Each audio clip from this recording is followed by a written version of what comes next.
Merci madame la présidente, madame la ministre, mes chers collègues. Le 17 octobre 1961, plusieurs dizaines de personnes sont mortes à Paris.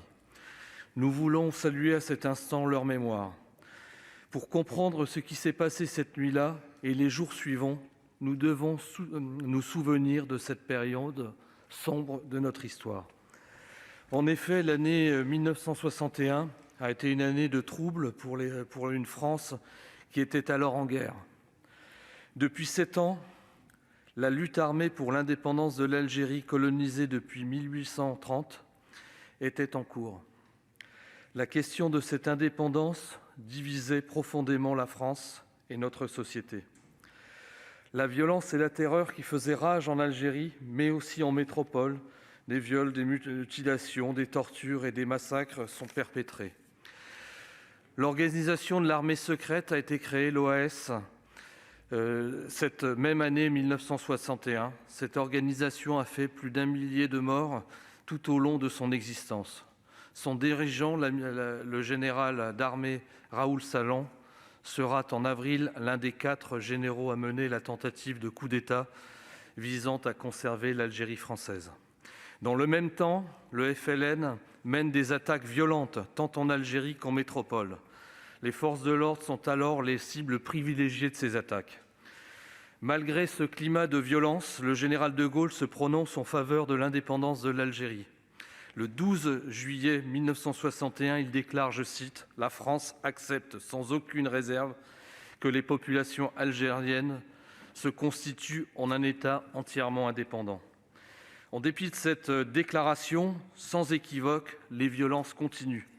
Des attentats sont perpétrés, notamment à l'encontre des policiers. Dans ce climat de forte tension, le préfet de police, Maurice Papon, impose aux seuls Algériens un couvre-feu à compter d'origine algérienne, un couvre-feu à compter du 5 octobre de 1961. Le 17 octobre, une manifestation nocturne est organisée par le FLN, bravant ainsi le couvre-feu. Des milliers de manifestants convergent vers différents points de la capitale. La répression est brutale, sanglante. D'après les chiffres officiels, plus d'une dizaine de manifestants sont tués. La dépouille de certains sont jetées dans la Seine. Davantage encore ont été blessés. Ces crimes sont bien sûr inexcusables. Il importe toutefois de les replacer dans le contexte dans lequel ils se sont produits. En 2012 et en 2018, les présidents de la République, François Hollande puis Emmanuel Macron, ont rendu hommage à la mémoire des victimes et ont reconnu la responsabilité de notre République. Plusieurs sénateurs du groupe socialiste nous invitent aujourd'hui à voter une proposition de loi visant à reconnaître la responsabilité de la France dans la répression sanglante de cette manifestation. Il semble pourtant que les 2 présidents de la République ont déjà satisfait cette demande.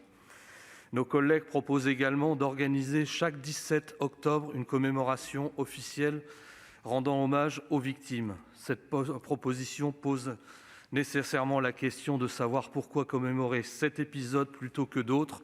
Cette guerre, comme toutes les guerres, ne manque hélas pas d'événements tragiques. Faut-il les commémorer tous au risque de banaliser ces commémorations ? Nous croyons que notre avenir aujourd'hui est de nous tourner vers l'avenir. Et pour cela, il est important que chacun assume les pages noires de son histoire, et pas seulement la France. Nous ne devons surtout pas rester prisonniers du passé.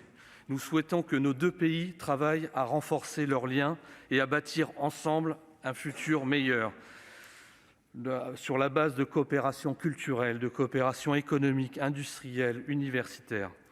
Pour conclure, le groupe Les Indépendants rend unanimement hommage à la mémoire des victimes de cette période douloureuse de notre histoire, de part et d'autre de la Méditerranée, mais nous croyons néfaste de rouvrir des dossiers qui sont couverts par l'amnistie et destinés à permettre à nos 2 pays d'avancer. Nous ne voterons pas donc en faveur de l'adoption de ce texte. Merci. La parole est maintenant